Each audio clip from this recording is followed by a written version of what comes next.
खुशामदीद दोस्तों, आप सबका स्वागत है। मैं हूं doctor Ishtiyaq Ahmad.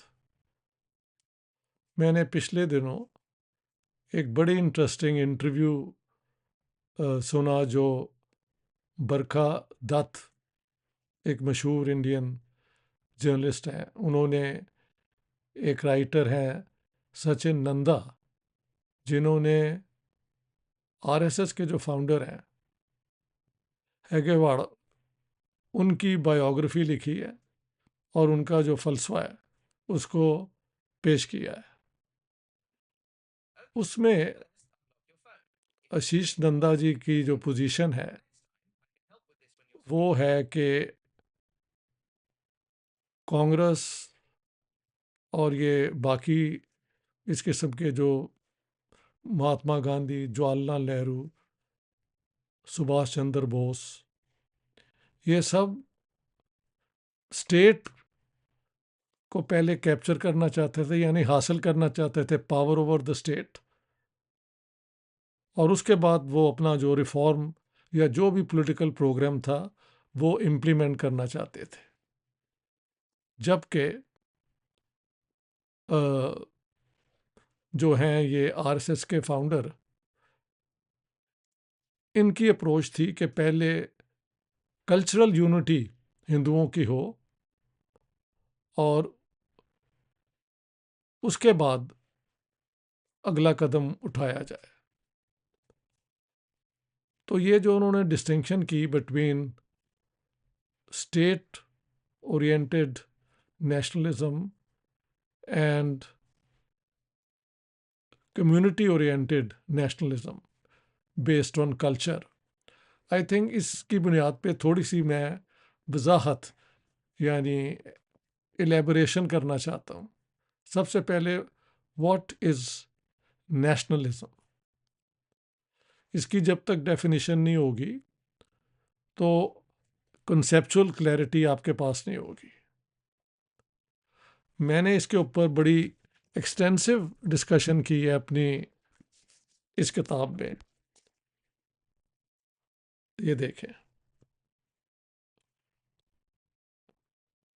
State, nation and ethnicity in contemporary south Asia, जिसमें मैंने हिंदुस्तान में उस ज़माने की कश्मीरी और खालिस्तान मूवमेंट का एनालिसिस किया है, सेपरेटिस्ट मूवमेंट्स इंडिया के अंदर। पाकिस्तान में ये Urdu speaking मुहाजिर versus Sindhi nationalism, ये दौर है 70s 80s का, जिसकी बैकग्राउंड पे ये किताब लिखी गई है। बांग्लादेश में 70s में एक प्रॉब्लम हुआ था, चकमा हिल ट्राइब्स, जो बेचारे सिर्फ 1% ऑफ द पॉपुलेशन थे, लेकिन उनकी कॉन्ट्रडिक्शन, उनका कॉन्फ्लिक्ट प्लेन्स के बंगाली जो हैं उनके साथ था। And the Chakmas tried to somehow secede from Bangladesh, लेकिन of course मुमकिन नहीं है। And the fourth country I looked at was Sri Lanka, जहाँ पे Sinhalese वर्सेस तमिल माइनॉरिटी का कॉन्फ्लिक्ट चल रहा था। तो उसमें मैंने नेशनलिज्म को इस तरह डिफाइन किया, after looking at many other definitions, कि nationalism is the claim of a people to a territory over which it asserts its sovereign rights, यानी कि एक ग्रुप लोगों का जो है वो एक ख़ास इलाके पे क्लेम करता है कि जी ये मुझे हक है यहाँ पे अपना, इसकी भाग दौड़ जो है इसको मैं, यानी यहाँ पे पावर हमारे ग्रुप के पास होनी चाहिए, because for this reason and so on. अब हम देखते हैं कल्चरल नेशनलिज्म और टेरिटोरियल नेशनलिज्म, ये जो दो नेशनलिज्म है, इनमें what is the difference? Territorial nationalism जो है उसका मतलब है कि एक इलाके में, एक टेरिटरी में जो भी लोग रहते हैं, उनका मज़हब जो मर्जी हो, उनकी एथनिसिटी कुछ भी हो, उनकी ज़ुबानें अगर कुछ कुछ भी हों, लेकिन टेरिटरी की बुनियाद पे they are part of one nation. और अक्सर टेरिटोरियल नेशनलिज्म पे इंडिविजुअल को रखा जाता है और इंडिविजुअल के राइट्स का जिक्र होता है, ठीक है। और ये भी असम्पशन होती है कि ये जो इंडिविजुअल्स हैं ये वॉलंटरली एक नेशन बनते हैं किसी एक कल्चरल फैक्टर में। फ्रांस में उन्होंने फ्रेंच ज़ुबान की बुनियाद पे कहा, यहाँ पे ज्यूज़ हों, क्रिश्चियंस हों, वटेवर, वहाँ पे ज़ुबानें भी कुछ और भी बोली जाती थी, हाँ जी, but they are all French because they live in this territory way the binding culture is the French language. जब हिंदुस्तान की आज़ादी की बात हुई तो कांग्रेस ने ये फ्रेंच टेरिटोरियल नेशनलिज्म को बुनियाद बनाया और उसके ऊपर उन्होंने अपनी फ्रीडम मूवमेंट बिल्ड की कि यहाँ पे हिंदू, मुस्लिम, सिख, ईसाई, बुद्धिस्ट जो भी हैं, atheist, agnostics, they are all Indians, and by virtue of being Indians, they belong to one indivisible nation. तो इंडिया जो है वो एक, it's the home to all this people. और उसकी बुनियाद पे उन्होंने फिर अंग्रेज़ों के साथ जो फ्रीडम मूवमेंट है, जो फाइनली राइट टू इंडिपेंडेंस बनी 1929 में, क्लेम लाहौर से कांग्रेस ने किया कि हमें सॉवरेंटी इस टेरिटरी में मिलनी चाहिए। कल्चरल नेशनलिज्म जो है उसका सहारा लिया आरएसएस ने और मुस्लिम लीग ने।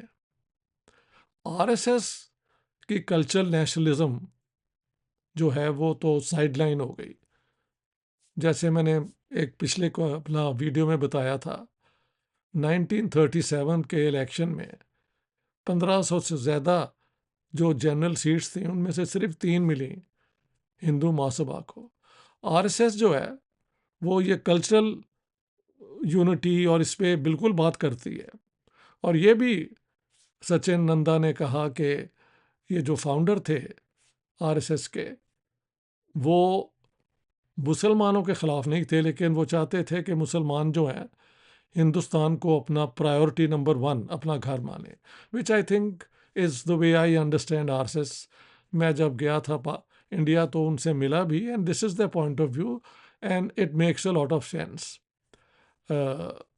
फ़र्क ये है कि वो फिर भी एक हिंदू बेस की बुनियाद पे इंडिया की यूनिटी को एम्फसाइज करते हैं, जबकि जो कांग्रेस का मौक़िफ़ है था फाउंडिंग फादर्स का कि everybody is an equal member of this nation, और ये बहुत एनलाइटन, बहुत खूब, बहुत बेहतर कॉन्सेप्ट था मेरे ख्याल से।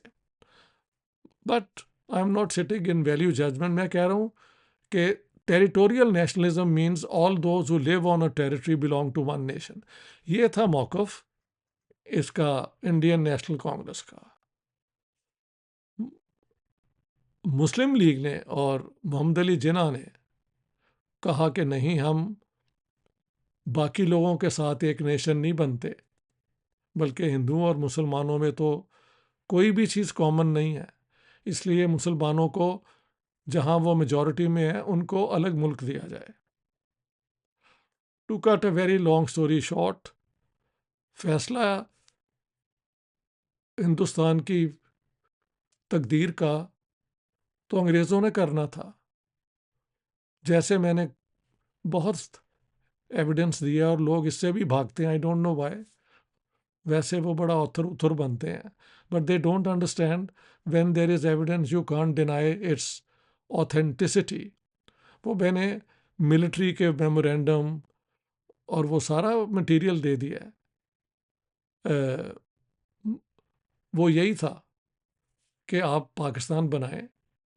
जिन्ना साहब और मुस्लिम लीग हमारे वेस्टर्न इंटरेस्ट को ज़्यादा प्रोटेक्ट करेगी, जबकि Congress led by Jawaharlal Nehru will have a pro Soviet leaning, left leaning. तो इस तरह ये दो कल्चरल नेशनलिज्म की बुनियाद जो है वो जर्मेनिक रूट्स हैं।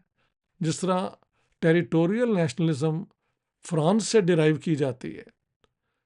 नेपोलियन ने जब कोशिश की कि ये फ्रेंच साइंस और कल्चर को यूरोप में फैलाया जाए थ्रू वॉरफेयर, तो फिर जर्मनी में इस पे रिएक्शन हुआ कि हम जो हैं we are different from all others because the German people have a very distinct cultural identity based on their Germanness, spirit of Valhalla, यानी एक peasant German pure जो था peasant culture, unspoiled by science and modernity, वो हमारा roots है।